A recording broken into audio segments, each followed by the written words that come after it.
And welcome everyone to Blaugrana Planet. Welcome back to a new video, and today we are gonna be talking about the transfer market because it's heating up, guys. It's getting hotter and hotter. In fact, some players are getting hotter and some others are getting colder. And this is exactly what we're gonna talk about in this video. And we have good news, guys. We have very good news for Mr. Joan Laporta, because we know that right now the transfer of Lewandowski, the top scorer of the Bundesliga, is getting closer, guys. Is getting closer. He has chosen only Barça. Only Barça. Because there have been some rumors going on that maybe Lewandowski could go to Madrid because they're pressuring now after they lost Mbappe. No. No. He has chosen only Barça.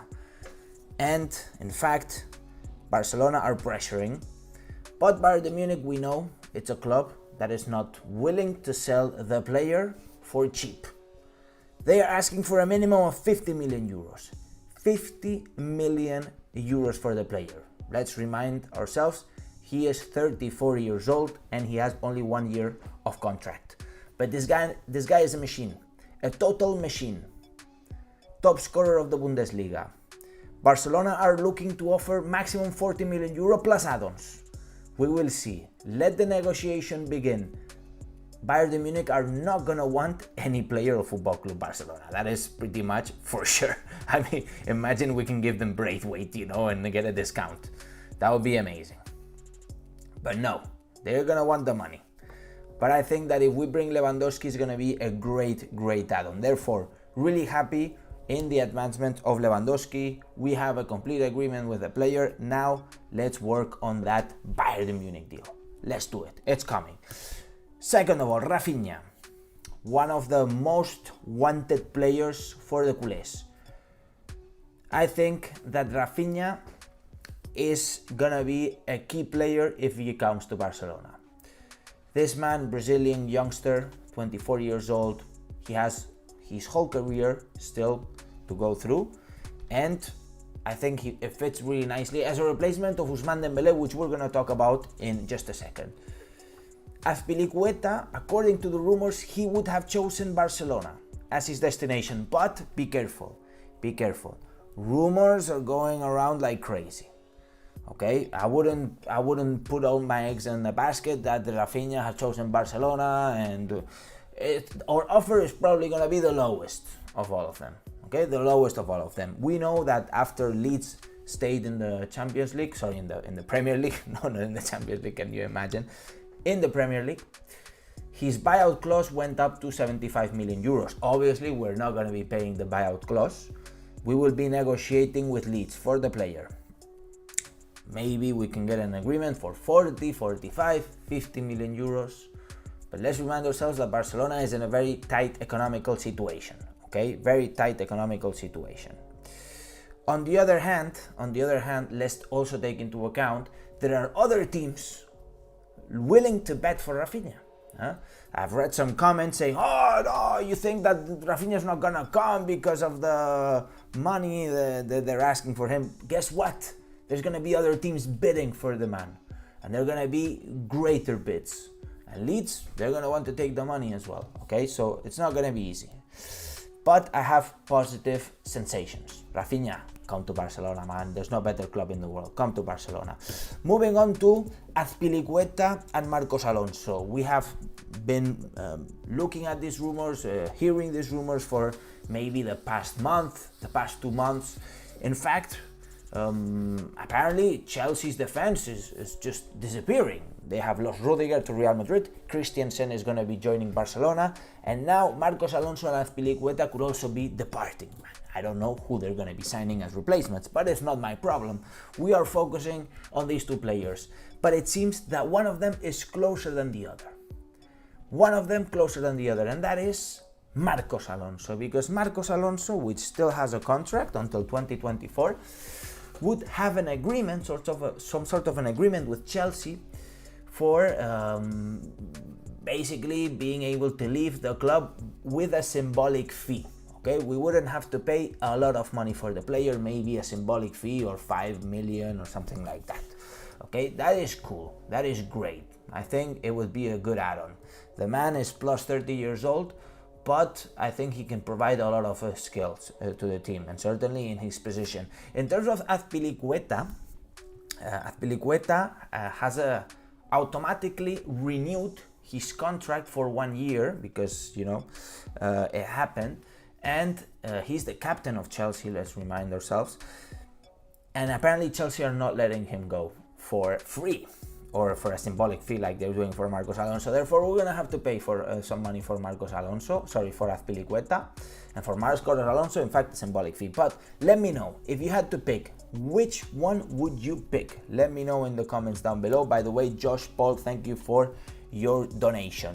Moving on to departures, guys. It seems that Ousmane Dembélé is closer and closer to Paris Saint-Germain. Very close to Paris Saint-Germain. Very, very close. In fact, I put my hand on the fire that the deal is pretty much sealed. The deal is pretty much done for me. I think it's clear. He's going to be joining Paris Saint-Germain. Everything matches. He's a Frenchman. They have money. Mbappé would have requested the signing of Dembélé. Everything matches. Ousmane Dembélé closer and closer to Paris Saint-Germain. It is clear to me that he's not going to be renewing with Football Club Barcelona. It is clear. So, Ousmane Dembélé, thank you and goodbye. Moving on to Frenkie de Jong, guys. Exploding. Things are exploding with Frenkie de Jong. I don't want Frenkie de Jong to be departing, but if it's the only solution to our economical situation, then we must consider it. Okay, must consider it. We know that his performance hasn't been quite there, you know, but the team's overall team performance hasn't been there. Okay, so I'm not gonna blame the player when the whole team has been doing nothing. Therefore, blaming one player is maybe a bit too much, and certainly Frenkie de Jong can give us a lot. But 100 million euro? Not bad, 100 million euro. Certainly a very beneficial sell for the club. Therefore, maybe the club would consider the 100 million euro for Frenkie de Jong. Obviously, there are other players which I would like to talk about, like Minguezas, like Lenglets, like Braithwaite's, Umtitis.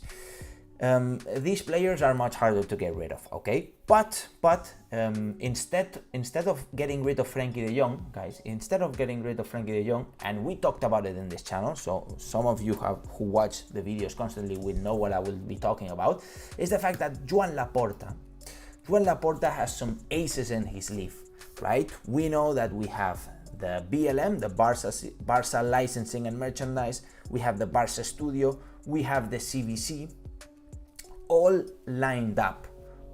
Obviously, we have the sleeve sponsor, by the way, and possibly the sale of some players, right?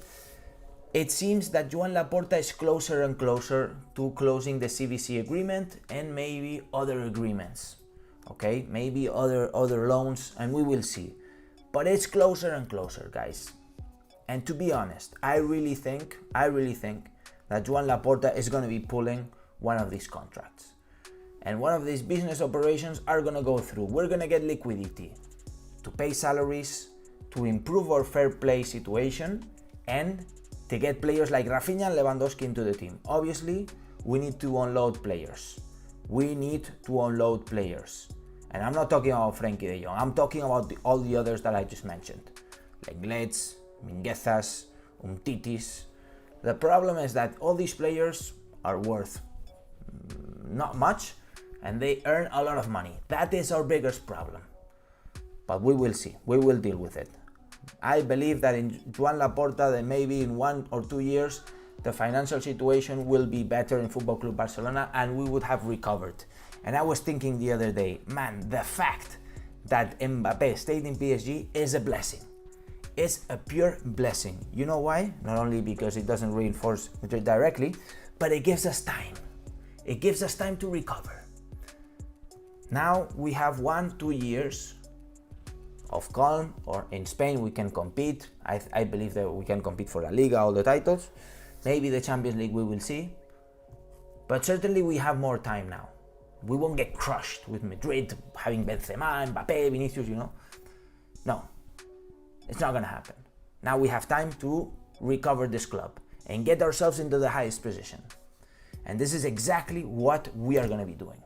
And if you believe in the project, if you believe in the club, if you're a true culé, then you are smashing the like button right now. I see 145 people watching, only 36 likes. Make sure to smash the like button and subscribe, guys. Subscribe to the channel and hit that bell notification, because I try to bring you all the updates here in your channel, in Blaugrana Planet.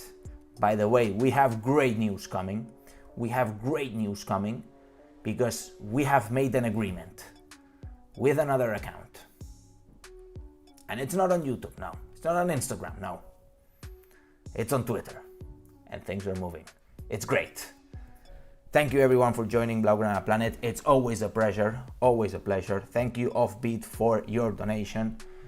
And now, and as I always say, Pisca el Barça, Pisca Catalunya, and see you in the next video.